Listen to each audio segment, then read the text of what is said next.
Hello everyone, आज हम लोग डिस्कस करने जा रहे हैं एक बहुत ही इंपॉर्टेंट टॉपिक जिसका नाम है सेकंड राउंड टेबल कॉन्फ्रेंस 1931। पिछली वीडियो में हम लोगों ने देखा था कि फर्स्ट राउंड टेबल कॉन्फ्रेंस के फेलियर के बाद ब्रिटिश गवर्नमेंट को रियलाइज हुआ कि कांग्रेस को इन्वॉल्व किए बगैर कॉन्स्टिट्यूशन सक्सेसफुल नहीं हो सकता।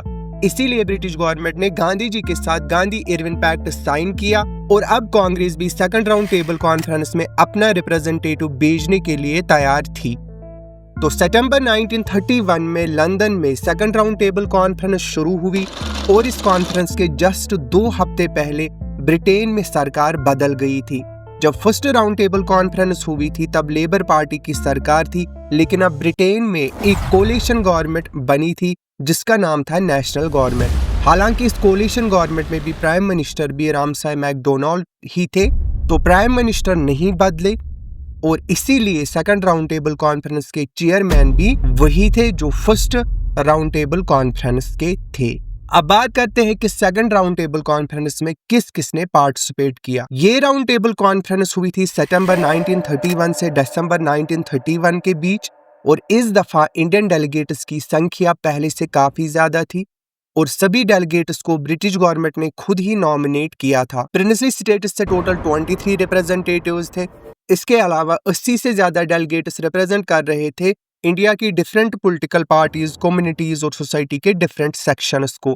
जैसे मुस्लिम लीग के टोटल 17 लीडर्स थे जिनमें जिन्ना, आगा खान और इस दफा मोहम्मद इकबाल भी शामिल थे।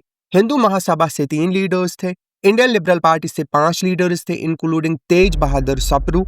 सिख कम्युनिटी को रिप्रेजेंट कर रहे थे 2 लीडर्स। अनटचेबल्स को एक बार फिर से B.R. अम्बेडकर रिप्रेजेंट कर रहे थे। वुमेन रिप्रेजेंटेटिव थी सरोजनी नायडू। जस्टिस पार्टी से 4 लीडर्स थे। इंडियन क्रिश्चियंस, पारसीज और एंग्लो इंडियन से अराउंड 6 से 7 लीडर्स थे।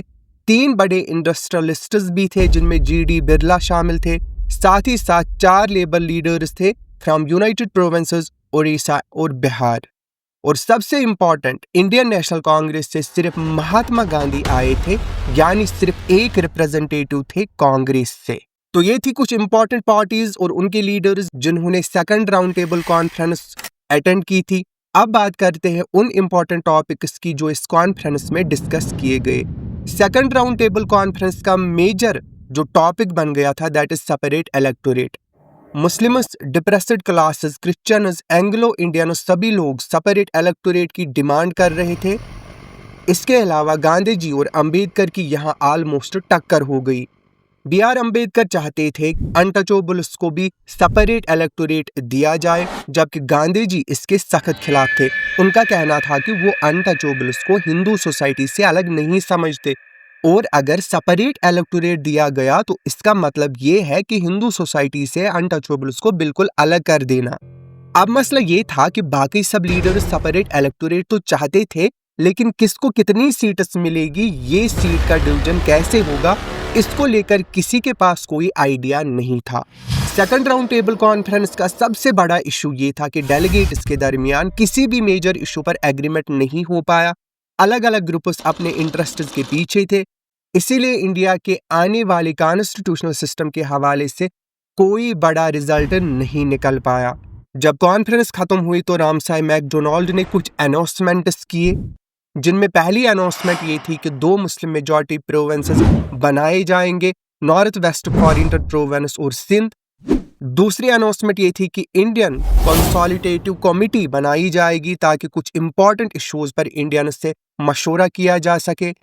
तीसरा अनाउंसमेंट ये था कि 3 एक्सपर्ट कमिटीज बनाई जाएगी, एक फाइनेंस के लिए, एक वोटिंग सिस्टम के लिए और एक स्टेटस के मसाइल के लिए। चौथी अनाउंसमेंट ये थी अगर इंडियंस आपस में एग्री नहीं करते, ब्रिटिश गवर्नमेंट अपनी तरफ से एक कम्युनल अवार्ड अलग अलग कम्युनिटीज के लिए सीट्स का तयन अनाउंस करेगी, यानी एक तरफा फैसला करेगी। लेकिन ब्रिटिश गवर्नमेंट ने इंडियंस का सबसे बेसिक डिमांड जो आज़ादी, फ्रीडम देने से बिल्कुल इनकार कर दिया।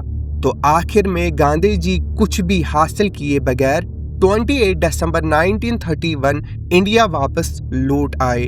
तो ये राउंड टेबल कॉन्फ्रेंस इन्हीं सब झगड़ों में उलझ कर रह गई और इस तरह सेकंड राउंड टेबल कॉन्फ्रेंस भी फेल हो गई। आज के वीडियो में इतना ही। अगर आपको वीडियो पसंद आया हो तो लाइक शेयर सब्सक्राइब जरूर कीजिएगा। डाउट डिमोलिशर पे मॉडर्न हिस्ट्री के बाकी भी वीडियोस अच्छी तरह से एक्सप्लेन किए गए हैं, आप उनको प्लेलिस्ट में जाके देख सकते हैं। मिलते हैं अगले वीडियो में एक नए टॉपिक के साथ। Thanks for watching doubt डिमोलिशर।